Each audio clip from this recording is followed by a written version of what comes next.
રાજકોટમાં ઈદની રજા પર સ્કૂલ ચાલુ રાખવાનો વિવાદ વધુ વકર્યો છે। કોંગ્રેસ પ્રવક્તા રોહિતસિંહ રાજપૂત જિલ્લા શિક્ષણ અધિકારીને રજૂઆત કરવા પહોંચ્યા અને જિલ્લા શિક્ષણ અધિકારી સામે ઉગ્ર રજૂઆત કરી। જો કે બાદમાં પોલીસની ટીમ સ્થળ પર પહોંચી અને વિરોધ કરતા વિદ્યાર્થી નેતાઓની અટકાયત કરવામાં આવી। ગઈકાલે ધોળકિયા સ્કૂલ પણ ચાલુ હતી, જેને લઈ વિવાદ વધુ વકર્યો।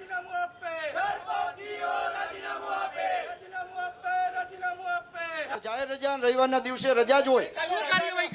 હા, નિયમ મુજબની અમે એની તપાસ કરીએ છીએ, પછી અમે તપાસમાં જે આવશે એ મુજબ આગળ નોટિસ આપશું। નોટિસના પ્રત્યુત્તર બાદ એ નોટિસ અમને અમાન્ય જેવી લાગશે તો અમે ગુજરાત માધ્યમિક શિક્ષણ બોર્ડને એનો રિપોર્ટ કરશું।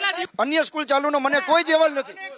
હા, મને કોઈ અહેવાલ નથી, મને કોઈ બતાવે, મને કોઈ જાણ નથી। ચાલુ હતી નથી, કાલે નથી ચાલુ। વેકેશન દરમિયાન પણ અમારા ઈઆઈ અને ઈઆઈશ્રીઓને દરેક શાળાના બીટમાં આવતી હોય એને મુલાકાત લઈ કોઈ શાળા શરૂ નથી એના માટે અમારી કામગીરી આપેલી છે। કોંગ્રેસના આગેવાનો છે તેમની અટકાયત કરવામાં આવી છે। જિલ્લા શિક્ષણ અધિકારીની કચેરી છે ત્યાં ભારે હોબાળો કરતાની સાથે જ અનેક કાર્યકર્તાઓ છે તેમની અત્યારે અટકાયત ભારે ધાંધલ ધમાલના દ્રશ્યો। ગઈકાલે જે ધોળકિયા સ્કૂલ ચાલુ હતી આ ધોળકિયા સ્કૂલ બંધ કરાવવા માટે ગયા હતા અને કોંગ્રેસના જે કાર્યકર્તાઓ છે, આગેવાનો છે, વિદ્યાર્થી આગેવાનો છે તેમની જે અટકાયત કરવામાં આવી હતી આ અટકાયતનો ભારે વિરોધ કરવામાં આવી રહ્યો હતો।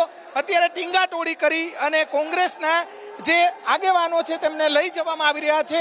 સીધા દ્રશ્યો આપણે બતાવવાનો પ્રયાસ કરીશું। રાજકોટ જિલ્લા શિક્ષણ અધિકારીની જે કચેરી આવેલી છે આ કચેરી રાજીનામું આપે।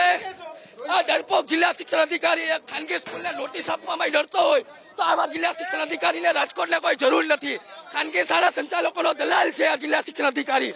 એક નોટિસ નથી આપ્યો તો ધર્મના નામે વિદ્યાર્થીઓને જિલ્લા શિક્ષણ અધિકારી ખાનગી શાળાઓનો દલાલ છે। એક નોટિસ આપવામાં ડરે છે। અમે આજે રજૂઆત કરવા આવ્યા હતા પણ પોલીસ વિદ્યાર્થીઓના હિતમાં રજૂઆત કરીએ। જાણે ગુજરાતની અંદર હિટલરશાહી શાસન હોય, અમને રજૂઆતનો અધિકાર નથી મળતો। ક્યાંક ને ક્યાંક આવી સરકારે ડૂબી મળવું જોઈએ। અમે વિદ્યાર્થીઓ માટે લડીએ છીએ, પોલીસ અમારી પર દબાણ ગુજારે। જિલ્લા શિક્ષણ અધિકારી ખાનગી શાળાઓનો દલાલ છે। એમને જે કાર્યવાહી કરવાની હોય કાર્યવાહી કરતા નથી, ખાનગી શાળાઓને છાવરે છે। ગઈકાલે ઓન કેમેરા સ્કૂલ ચાલુ હતી તેમ છતાં એની ઉપર કોઈ કાર્યવાહી નથી કરી।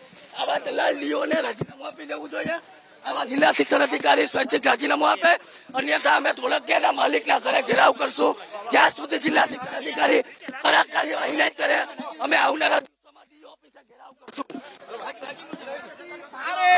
વિરોધ પ્રદર્શન અત્યારે કરવામાં આવી રહ્યું છે।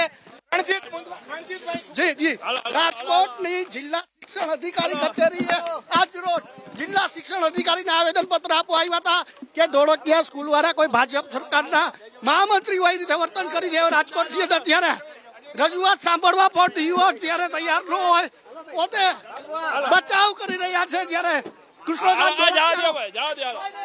અનેક જે કોંગ્રેસના કાર્યકર્તાઓ આગેવાનો છે તેમની સતત બીજા દિવસે અટકાયત કરવામાં આવી છે। જે રીતે ખાનગી સ્કૂલો રજાના દિવસે શરૂ હોવાનો વિરોધ કરવામાં આવી રહ્યો હતો ત્યારે સતત બીજા દિવસે આ રીતે વિરોધ પ્રદર્શન રાજકોટની અંદર કરવામાં આવી રહ્યું છે। જોઈ શકાય છે કે અનેક કાર્યકર્તાઓ છે તેમની અટકાયત જે છે તે કરવામાં આવી છે।